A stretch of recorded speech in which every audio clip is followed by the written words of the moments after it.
BBC বাংলার সান্ধ্য অধিবেশন প্রবাহতে আপনাদের স্বাগত। আজ আপনাদের সাথে লন্ডন স্টুডিও থেকে আছি মানসী বড়ুয়া। বাংলাদেশের সর্বশেষ গুরুত্বপূর্ণ আপডেট সংবাদে আপনাকে স্বাগত। শুরুতেই সংবাদ শিরোনাম, পরে বিস্তারিত। প্রথমেই জানাবো আমাদের হাতে থাকা সর্বশেষ গুরুত্বপূর্ণ সবথেকে তাজা আপডেট সংবাদ। শেরপুরে বিএনপি জামাতের সংঘর্ষে উপজেলা জামাতের সেক্রেটারি নিহত।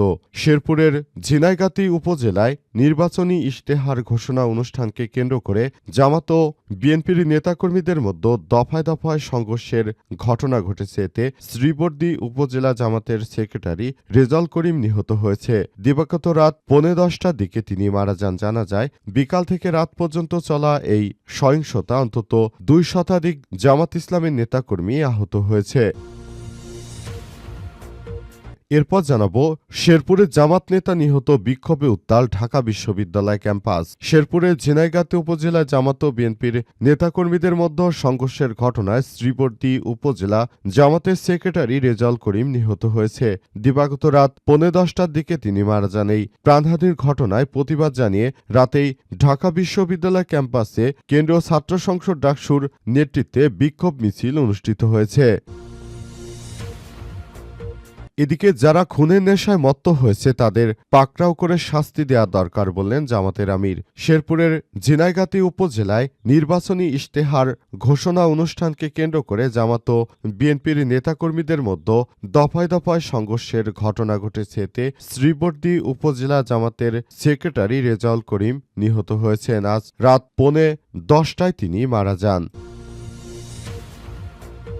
জানাবো আজ উত্তরবঙ্গ সফরে যাচ্ছেন তারেক রহমান। আজ উত্তরবঙ্গ সফরে যাচ্ছেন বিএনপির চেয়ারম্যান তারেক রহমান। সফরের অংশ হিসেবে আজ রাজশাহী এবং নওগাঁ নির্বাচনী সমাবেশে ভাষণ দেবেন তারেক রহমান। এবং সর্বশেষ জানাবো গোপালগঞ্জে বিচারকের বাসভবনে ককটেল হামলা। গোপালগঞ্জ জেলা ও দায়রা জজ আদালতের বিচারক মোহাম্মদ শামসুল হকের বাসভবনে ককটেল নিক্ষেপ করেছে দুর্বৃত্তরা। তবে এই ঘটনায় কোনো হতাহতের খবর পাওয়া যায়নি। আজ 9:45 দিকে পোস্ট অফিস রোডে এই ঘটনা ঘটে। কে বা কারা ককটেল নিক্ষেপ করেছে তা এখনো জানা যায়নি। প্রিয় দর্শক, এতক্ষণ শুনছিলেন সংবাদ শিরোনাম, এবারে বিস্তারিত। তবে তার আগে বন্ধুরা অনুরোধ থাকবে এই সংবাদটিতে একটি লাইক দিন। এই চ্যানেলে আপনি নতুন হয়ে থাকলে আমাদের সংবাদটি দেখতে দেখতে চ্যানেলটি সাবস্ক্রাইব করে রাখুন। কমেন্ট করে বন্ধুরা আপনার মূল্যবান মতামত জানিয়ে দিন আপনি বিশ্বের কোন দেশ থেকে বা বাংলাদেশের কোন স্থান থেকে আমাদের সংবাদটি দেখছেন এবং শুনছেন। আর বন্ধুরা, আগামী জাতীয় সংসদ নির্বাচনে আপনি কোন দলকে সমর্থন করেন কমেন্ট করে পুরো বাংলাদেশকে জানিয়ে দিন, বিশ্বের সবাইকে জানিয়ে দিন আগামী জাতীয় সংসদ নির্বাচনে কারা ক্ষমতায় আসবে বলে আপনি মনে করেন। এবারে বিস্তারিত। শেরপুরে বিএনপি জামাতের সংঘর্ষে উপজেলা জামাতের সেক্রেটারি নিহত। শেরপুরের ঝিনাইগাতি উপজেলায় নির্বাচনী ইশতেহার ঘোষণা অনুষ্ঠানকে কেন্দ্র করে জামাত ও বিএনপির নেতাকর্মীদের মধ্যে দফায় দফায় সংঘর্ষের ঘটনা ঘটেছে। এতে শ্রীবর্দী উপজেলার জামাতের সেক্রেটারি রেজাউল করিম নিহত হয়েছে। দিবাগত রাত 10:15টার দিকে তিনি মারা যান। জানা গেছে, বিকাল থেকে রাত পর্যন্ত চলা এই সহিংসতা অন্তত 2 শতাধিক ব্যক্তি জামাতের আহত হয়েছে। আহতদের মধ্যে আইনশৃঙ্খলা রক্ষাকারী বাহিনীর সদস্যরা রয়েছেন। এ সময় একটি মোটরসাইকেল পুড়িয়ে দিয়েছে বিএনপির দুর্বৃত্তরা। সংঘর্ষে 2 সাংবাদিক সহ কয়েকজন গণমাধ্যম কর্মীও আহত হয়েছে। প্রত্যক্ষদর্শীরা জানান, শেরপুর 3 শ্রীবর্দী ঝিনাইগাতি আসনে প্রার্থীদের উপস্থিতিতে ঝিনাইগাতি মিনি স্টেডিয়াম মাঠে নির্বাচনী ইশতেহার ঘোষণা অনুষ্ঠানের আয়োজন করে উপজেলা প্রশাসন। অনুষ্ঠানে জামাতের প্রার্থী নুরুজ্জামান বাদলের সমর্থকরা আগে থেকেই মঞ্চের সামনে আসন গ্রহণ করে। পরে বিএনপির প্রার্থী মাহমুদুল হক রুবেলের সমর্থকরা মাঠে পৌঁছালে বসাকে কেন্দ্র করে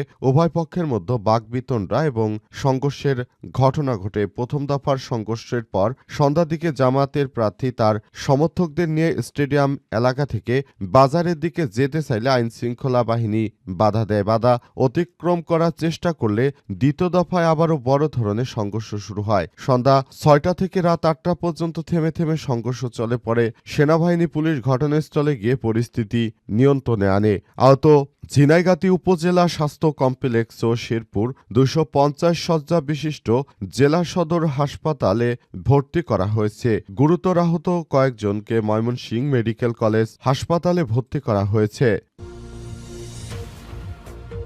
শেরপুরে জামাত নেতা নিহত, বিক্ষোভে উত্তাল ঢাকা বিশ্ববিদ্যালয় ক্যাম্পাস। শেরপুরে ঝিনাইগাতী উপজেলায় জামাত ও বিএনপির নেতাকর্মীদের মধ্যে সংঘর্ষের ঘটনায় শ্রীবর্দী উপজেলা জামাতের সেক্রেটারি রেজাউল করিম নিহত হয়েছে।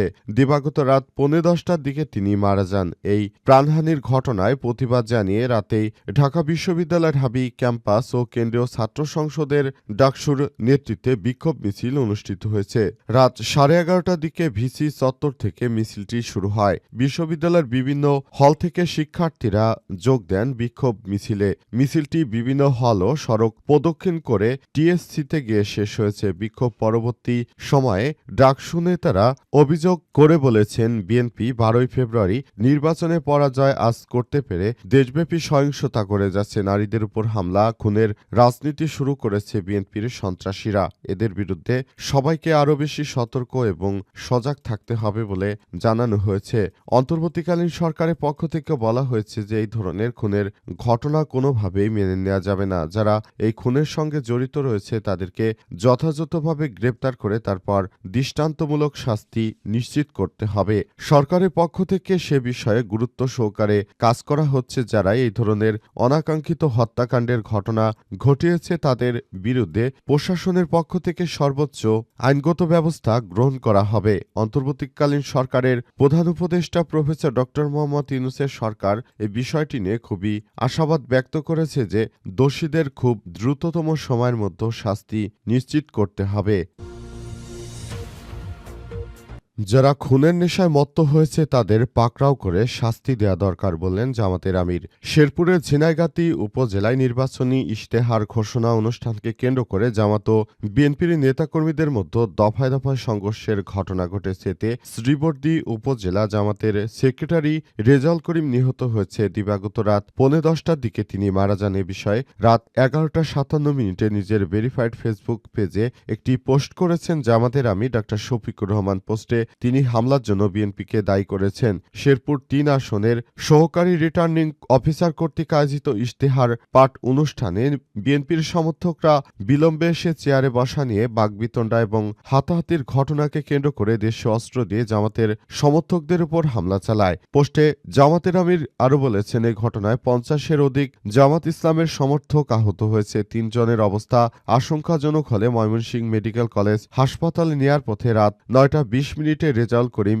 শাহাদাত বরণ করেন। আল্লাহ তাআলা তার শাহাদাত মর্যাদা দিয়ে জান্নাতবাসী করুন, আমিন। এই ঘটনার পর তিনি বলেন, বিএনপির এই দুষ্ট চক্রের বিরুদ্ধে জামাত ইসলামের যে সংগ্রাম সেটি অব্যাহত থাকবে। আমার মনে হয় যারা এই ধরনের হত্যাকাণ্ডের ঘটনা ঘটিয়েছে এদের বিরুদ্ধে সর্বোচ্চ আইনগত ব্যবস্থা গ্রহণ করতে হবে। দেশের মাটিতে এই সন্ত্রাসীদের কোনো ঠাঁই হবে না বলে জানান বাংলাদেশ জামাত ইসলামের আমির ডা. শফিকুর রহমান। তিনি বলেন, নতুন বাংলাদেশ গড়ে তুলতে গিয়ে আমাদের উপর নানাভাবে হয়রানি করার চেষ্টা করছে তারা। এদের জন্য সর্বোচ্চ শাস্তিমূলক ব্যবস্থা গ্রহণ করার ব্যাপারটি আমাদের সবাইকে জানাতে হবে। আজ উত্তরবঙ্গ সফরে যাচ্ছেন তারেক রহমান। দীর্ঘ প্রায় 22 বছর পর দেশের অন্যান্য বিভাগে সমাবেশ করলেও তারেক রহমান এবার উত্তরবঙ্গ সফরে যাচ্ছেন। এর মধ্যে তিনি বগুড়া, পঞ্চগড় সহ রংপুর বিভাগেও তিনি সমাবেশ করবেন বলে জানা গেছে। তারেক রহমানের আগমন উপলক্ষে পুরো উত্তরবঙ্গ নতুন রূপে সেজেছে। তারেক রহমানকে বরণ করে নিতে তার নিজের জেলা প্রস্তুত। তারেক রহমান দীর্ঘ প্রায় 22-23 বছর লন্ডনে পলাতক থাকার পর দেশে ফিরে এসেই তিনি মূলত এখন দেশের বিভিন্ন জায়গায় সফরে যাচ্ছেন এবং আগামীর নতুন বাংলাদেশ গড়ে তোলার জন্য বিএনপির প্রতিশ্রুতি মানুষের সামনে তুলে ধরার চেষ্টা করছেন। আগামী জাতীয় সংসদ নির্বাচনে ফ্যামিলি কার্ড সহ যেসব সুযোগ সুবিধা দেয়া হবে সেসব বিষয়গুলোই তারেক রহমান নেতাকর্মীদের সামনে তুলে ধরার চেষ্টা করছেন এবং ভোটকে বিএনপির বাক্সে নেওয়ার জন্য তিনি এসব বিষয়গুলোকে সামনে নিয়ে আসছেন। তিনি মনে করেন এবারের জাতীয় সংসদ নির্বাচনে বিপুল ভোটে জয়লাভ করবে তার দল। এই ঘটনার পর পুরো জামাত ইসলামের নেতাকর্মীরাও সেভাবেই প্রচেষ্টা চালাচ্ছে। দীর্ঘদিন ধরে জামাত ইসলাম আত্মগোপনে থাকলেও এখন তারা সক্রিয় হয়েছে আগের থেকে অনেক বেশি। তারা এখন তাদের নেতাকর্মীদেরকে নিয়ে বড় ধরনের সভা সমাবেশ করে বিএনপিকেও বার্তা দিচ্ছে জামাত ইসলামও তাদের থেকে কোনো অংশে কম নয়। তবে দীর্ঘদিন ধরে গুপ্ত অবস্থায় থাকায় জামাত ইসলামকে নিয়ে অনেকেই অনেক নেগেটিভ মন্তব্য করেছিল, কিন্তু এখন জামাত ইসলামের জনপ্রিয়তা দেখে অনেকেই সেসব বিষয় আসলে ভুল বলে আখ্যায়িত করছে।